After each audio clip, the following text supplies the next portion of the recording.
Bapak Ibu yang dimuliakan Allah Subhanahu wa Ta'ala, apa yang disampaikan Pak Kepala Kanwil tadi adalah hadis Nabi Muhammad sallallahu alaihi wasallam. Ala fil jasadi mudghah, ketahuilah di dalam jasadmu itu ada segumpal. Idza saluhat, kalau dia baik, saluhal jasadu kulluh, yang lain ikut menjadi baik. Wa idza fasadat, kalau dia rusak, fasadal jasadu kulluh, yang lain ikut menjadi rusak. Di mana dia? Ala wahyal qalb, dia adalah hati. Maka yang pertama kali menghitam itu apa kata Allah? Kalla bal rana, ada satu titik hitam. Ala qulubihim, ada satu titik hitam di dalam hati mereka. Ketika satu titik dibiarkan berubah menjadi dua titik, dua titik dibiarkan berubah menjadi 3 titik, 5 titik, 10, 100, 1000, maka dia pun menjadi hitam semuanya.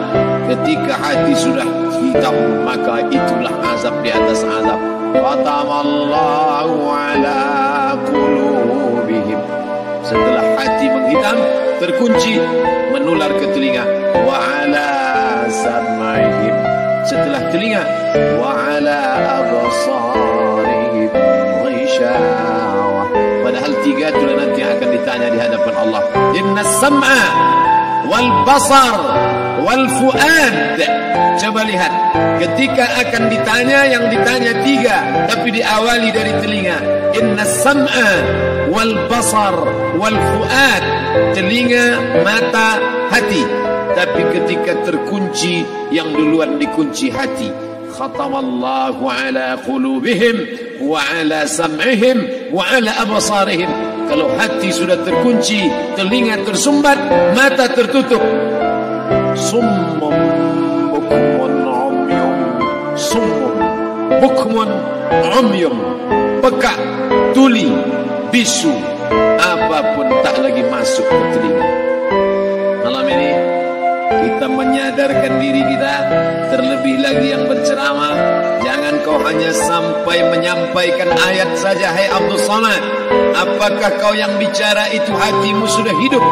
Senantiasa merasakan diri, aku orang paling hina, aku orang paling kotor, ditempelkan kening ke lantai di tempat yang diinjak tapak kaki, mengatakan bahwa aku bukan siapa-siapa. Malam ini Kepala Kanwil BPN Provinsi, Kabupaten, saya tak bisa membedakan mana yang kabupaten, mana yang kota, mana pegawai tinggi, mana pegawai rendah. Semuanya rata sama. Andai dibuat acaranya di kantor, mungkin saya sungkan melihat dari seragamnya, bajunya. Tapi malam ini semuanya sama. Andai tak disebut tadi Pak Kepala Kantor, Pak Kanwil, saya pun tak tahu mana Pak Kanwil mati. Fotonya ganteng pula aslinya lagi. Artinya apa? Bahwa kalau sudah masuk ke dalam masjid, ketika engkau merasa dirimu tinggi di atas, kau bukan apa-apa, karena yang paling tinggi di badanmu pun kau tempelkan. Tapi saat kau jatuh, rendah, down, stres, kau jangan merasa rendah, karena kau tegak berdiri di hadapan Allah. Kau angkat 2 tangan, Allahu Akbar. Di dalam diri ini disebut dia dengan qalb. Kenapa disebut qalb? Orang Arab menyebut qalb qallaba, karena sifatnya berbolak-balik. Pada saat selesai salat, astagfirullahalazim, tidak ada yang paling bersih, dia bersih. Tapi pada saat petang sore hari, yusbihu mu'minan, paginya putih, bersih, tak bernoda. Wa yumsi kafiran, petangnya hitam. Makanya dari pagi dibersihkan. Salat subuh bersih, salat zuhur bersih, condong matahari salat asar bersih, tenggelam matahari salat maghrib bersih, sempurna gelap malam salat isya bersih, tengah malam bangun tahajud munajat, di tengah malam orang tertidur. Wa tusalli bil laili wan nasu niyam, engkau tegak di waktu malam, di saat orang semua sedang tenggelam dalam lelap tidur panjang. tapi engkau menangis meratap mengenang dosa begitu banyak. Sab'atun yuzilluhumullah, di antara 7 yang mendapatkan naungan Allah. Yauma la dhilla illa dhilluh, hari itu tak ada naungan kecuali naungan Allah. Di antara yang mendapatkan naungan itu adalah rajulun zakarallah, orang yang berzikir, munajat, muhasabah diri di tengah malam, sunyi, sepi, fafadat ainahu, menetes air matanya. Berapa banyak sudah harta dititipkan Allah, berapa kupakai untuk zakat, wakaf, infak, sedekah, wasiat, hibah, ghanimah, harta rampasan perang di zaman Nabi. 7 harta yang akan menolong di hadapan Allah, 1 pun tak dipakai. Umur diberikan Allah 40, 60, 70. Berapa yang kupakai untuk menolong agama Allah? Berapa yang kupakai untuk mengingat Allah? Mata, tangan, telinga, kaki akan diminta tanggung jawab di hadapan Allah. Al-yawma nakhtimu ala afwahihim, mulut terkunci, wa tukallimuna aydihim, tangan akan bicara, wa tashhadu arjuluhum, kaki akan bersaksi di hadapan Allah. Siapa yang bisa menolong waktu itu? Kalau pernah tangan ini saat punya kekuasaan, 1 coretan tanda tangan bisa mempermudah urusan masjid. Sebutir kekuasaan yang dititipkan Allah bisa dipakai menolong agama Allah. Itulah yang akan menolong di hadapan Allah. Apa yang disampaikan malam ini, semua biaya pengurusan masjid 0. Itulah sesungguhnya yang akan menolong di hadapan Allah. Adapun harta yang disimpan, tabungan, deposito, tanah, rumah, kendaraan, semua akan tinggal menjadi harta warisan. Istri mengambil 1/4 kalau ada anak. Kalau tak ada anak, istri mengambil 1/8. 1 miliar 125 juta bulan untuk istri. Kalau dia tak tahu hukum gono gini, kalau dia tahu gono gini, dia tuntut ke pengadilan, dipotong lagi menjadi 2, 500 untuk dia. Dari yang 500 dapat lagi dia 75, 575 bulan untuk dia. Sisanya 425 diambil anak laki-laki 2 kali bagian anak perempuan. Lalu yang kita bawa mati apa? Dulu dibangga-banggakan, dihormati, dimuliakan. Yang kami muliakan Al-Mukarram, Al-Ustaz. Tapi pada saat tiba masanya, yang kita bawa tak lain tak bukan, innallaha la yanzuru ila ajsamikum. Allah tak menengok badan, fisik, bentuk tubuh, baju. Ini sampulnya saja. Wala ila suwarikum, Allah tak menengok rupa, wajah. Walakin yanzuru ila qulub, hati kamu yang bersih itulah yang kau bawa menghadap Allah Subhanahu wa taala. Yauma la yanfa'u malun, harta tak berguna, wala banun, anak tak bisa menolong. Harta tak berguna, anak tak mampu menolong. Illa man atallah, kecuali orang yang datang menghadap Allah biqalbin salim,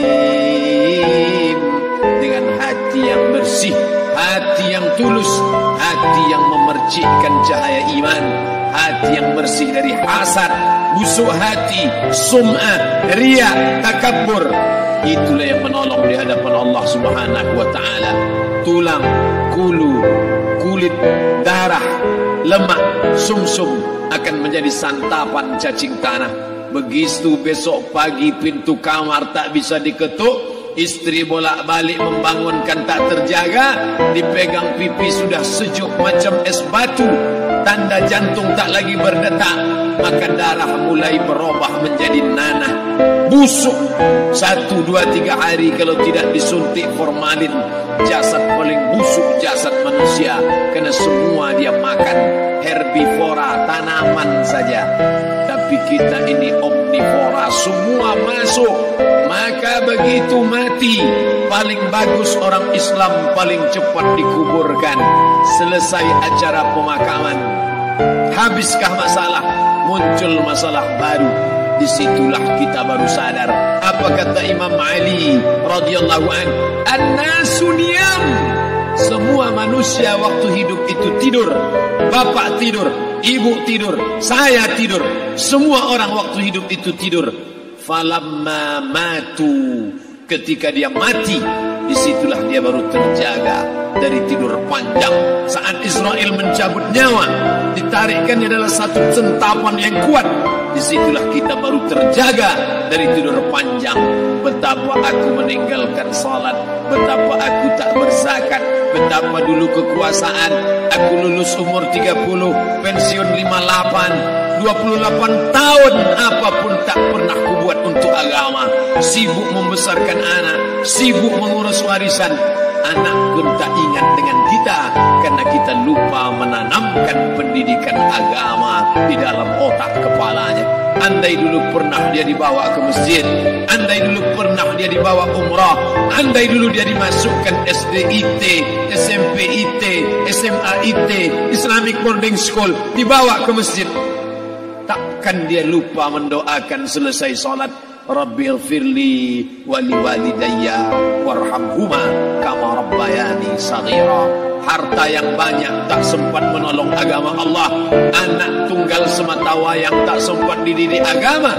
Istri meninggalkan dalam keadaan stres susah hatinya karena dia tak diajarkan sabar menerima ridha ketetapan takdir Allah. Dan paling celaka, tak pernah anggota tubuh ini dipakai untuk berzikir, muhasabah, mengingat Allah. Tak pernah mata dipakai menengok Quran, kitab suci Allah. Tak pernah dipakai hati merenung sejenak apa yang akan kubawa mati menghadap Allah Subhanahu wa ta'ala. Malam ini saya tak minta diajak ceramah tentang hukum zakat, hukum puasa. Saya tidak diajak tanya jawab apa hukum unjuk rasa besok tanggal 4. Yang ditanya adalah bagaimana kita merenung sejenak. Abdul Somad, engkau berhadapan dengan para pegawai Badan Pertanahan Nasional Provinsi Riau, berkumpul 12 kabupaten kota. Ini orang-orang ngurus tanah, dari dalam tanah naik ke atas tanah, ngurus tanah, ngurus tanah, ngurus tanah, masuk ke dalam tanah. Abdul Somad dari dalam tanah naik ke atas tanah, ceramah, masuk balik ke dalam tanah. Yang kau bawa apa? Baju koko tinggal, peci tinggal, pakaian kehormatan tinggal. Yang tentara belum pernah saya diundang. Ustaz besok datang takziah, bapak tentara meninggal, tahu kain kafannya loreng. Tak ada. Yang kau bawa kain tidak berjahit, disobek, kerak. Itu yang akan menyampul kulitmu yang selama ini kau dimandikan, dibersihkan oleh ibumu dulu 60 tahun yang lalu. Sampai masanya kau lupa kapan kau dimandikan dulu. Sekarang ruh melihat, disebut dia ruh karena dia raha ya ruh, seperti aroma semerbak yang datang pergi hinggap. Ruh sampai masanya dia datang masuk ke dalam jasad. Ruh sampai masanya dia pergi meninggalkan jasad. Malam ini dimuliakan Al-Mukarram Haji Abdul Somad LCMA. Kenapa Abdul Somad ini dimuliakan? Karena ruh hinggap sejenak sebentar, sampai masanya besok pagi dia ruh keluar dari dalam tubuh ini. Anak yang katanya ayahku sayang, istri katanya kaulah abang, sampai masanya mereka tak lagi mau mendekat.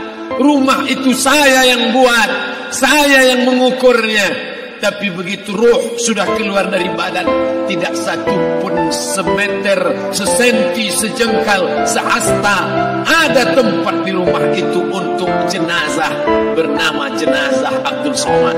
Dulu orang bertanya, rumah Ustadz Somad di mana? Hari ini orang tidak lagi bertanya, tak lagi menyebut nama. Orang sudah mengatakan kuburnya mana.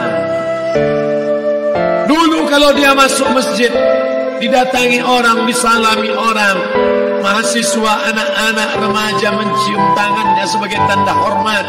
Tapi begitu diletakkan keranda, kita akan sholat jenazah nanti selepas sholat zuhur. Apa kata orang?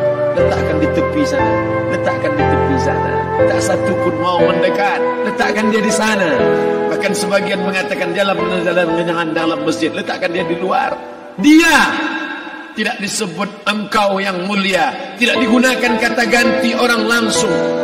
Letakkan dia di sana. Bahkan sebagian tak lagi, padahal tempat paling mulia sebelah kanan, orang tak lagi mau di kanan, mulai dia menjauh ke kiri. Kenapa kau ke sana? Takut aku mimpi hantu nanti malam.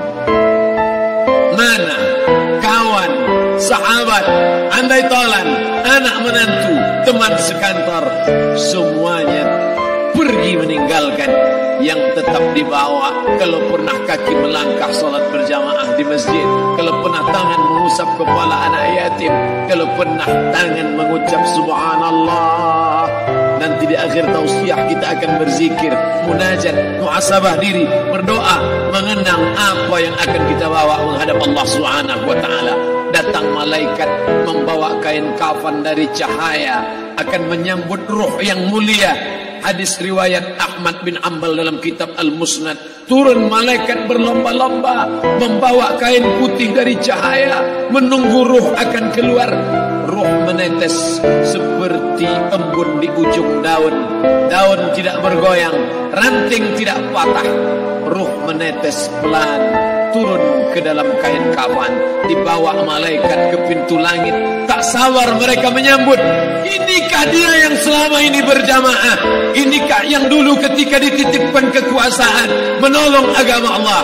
Kam min masyhurin fil ardi walam yakun ma'rufan fis sama. Berapa banyak yang masyhur terkenal di bumi, malaikat tak mengenal dia. Ini ruh siapa? Tapi ini bukan LCMA, dia bukan ustaz, dia bukan ulama, tapi imannya dalam. Kekuasaan dipakai menolong agama Allah. Ruhnya keluar di bawah. Semua malaikat mengucapkan salam. Inilah orang yang selama ini kami tunggu-tunggu. Catatannya sudah lama. Setiap pagi petang, malaikat subuh membawa catatan namanya, malaikat malam membawa catatan namanya. Kami merindukannya. Begitu orang-orang yang masyhur di langit, tapi tak dikenal makhluk bumi. Tapi ada sebaliknya, yang rohnya disentapkan, ditarik malaikat dengan begitu tarikan yang sangat kuat. Nabi bertanya saat Isra Mi'raj kepada mereka yang sudah mati ribuan tahun yang lalu, apa yang kalian rasakan? Yang satu mengatakan seperti tebasan pedang di tempat yang sama beratus kali. Yang satu mengatakan seperti kambing yang dikuliti hidup-hidup. Yang satu mengatakan seperti mata kail pancing ditarik dari kulit yang basah. Maka kita berdoa setiap selesai salat, Allahumma hawwin alaina, ringankan kami ya Allah, fi sakaratil maut, di saat sakaratul maut yang amat sangat menyakitkan itu. Dan mereka yang pergi tak pernah kembali, mereka yang mati tak pernah bercerita kecuali hanya kepada Sayyidina wa Maulana Muhammad sallallahu alaihi wasallam. Di saat malam pertama, di tempat yang gelap, di tempat yang tak pernah diimpikan oleh orang, tapi kita tetap melewati dan merasakannya. Perlahan-lahan cacing tanah, ular-ulat kalajengking akan menggerogoti kulit yang selama ini dimandikan, selama ini dipakaikan sampo yang mahal, selama ini dioleskan pelembab yang lembut. Tapi ternyata sebelum roh keluar jasad, setelah keluar dia hanya akan menjadi santapan cacing tanah, hancur berkeping hari demi hari.